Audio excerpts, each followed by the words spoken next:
Hello, my wine friends. Today I have an extremely special tasting that I am so excited to try this wine. This is Onda, and this is by Dalla Estates. This is 2019 Napa Cab.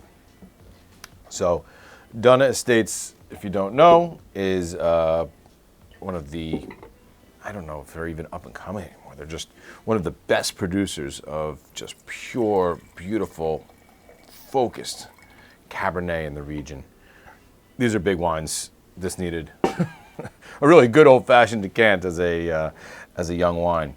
So these wines are produced by Philippe Melka, one of the best in California, one of the best in the world, and multiple 100-point wines for Dalla. They have 4 single vineyard estates that they grab their fruit from, Helms, Lotus, Crystal Springs, and a lot of these single vineyard wines receive 100-point scores, and for great reason. They are just ageable, beautifully well-crafted wines. They are extremely expensive. You know, these are $1,000 bottles of wine, and I had the pleasure of tasting a 2007 Lotus somewhat recently, and you know, I have to tell you, it's hard to say that a wine was perfect. That wine was pretty perfect. you understand why a 100-point wine is a 100-point wine when you taste something like that. But I took away from it that it was a 2007. It wasn't ready.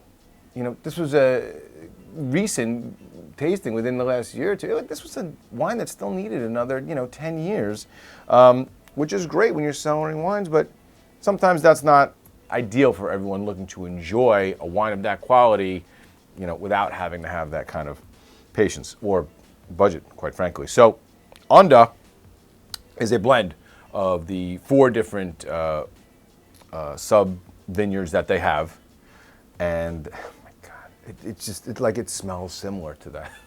It's really just a style that they have, but oh my gosh, it's just so intense and just still could use some more air.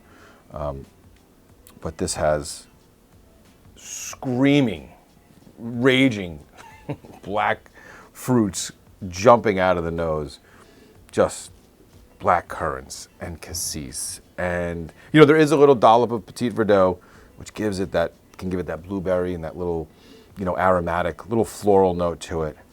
I think there's a couple of percent of Cab Franc, and so I'm getting this black truffle, this mushroom note on this, and not mushroom like an aged, tertiary aroma, just like that black truffle, like right out of the ground. Clearly, lots of vanilla and clove and baking spices as it sees new oak for a good amount of time. But it's secondary, right? The fruit, the core, the concentration is what just screams out of this wine, and it smells beautiful. I'm gonna give it a taste.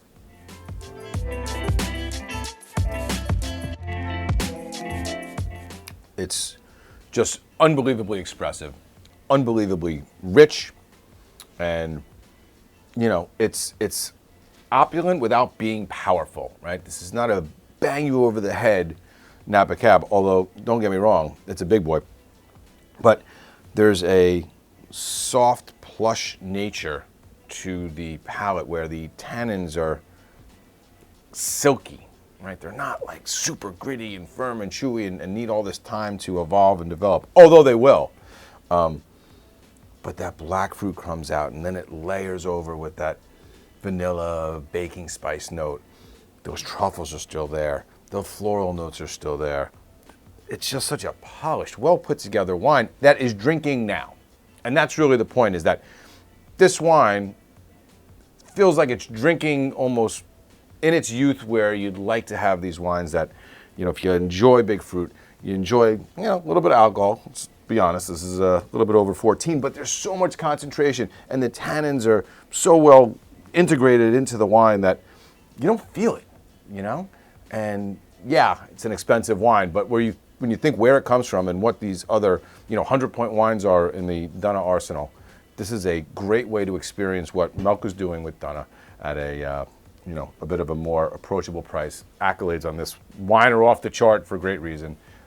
We only have, a handful of cases left, so if you're into these really super accoladed, you know, small production Napa cabs and want to give one a shot at a value, then this Onda is one not to be missed. So cheers, enjoy.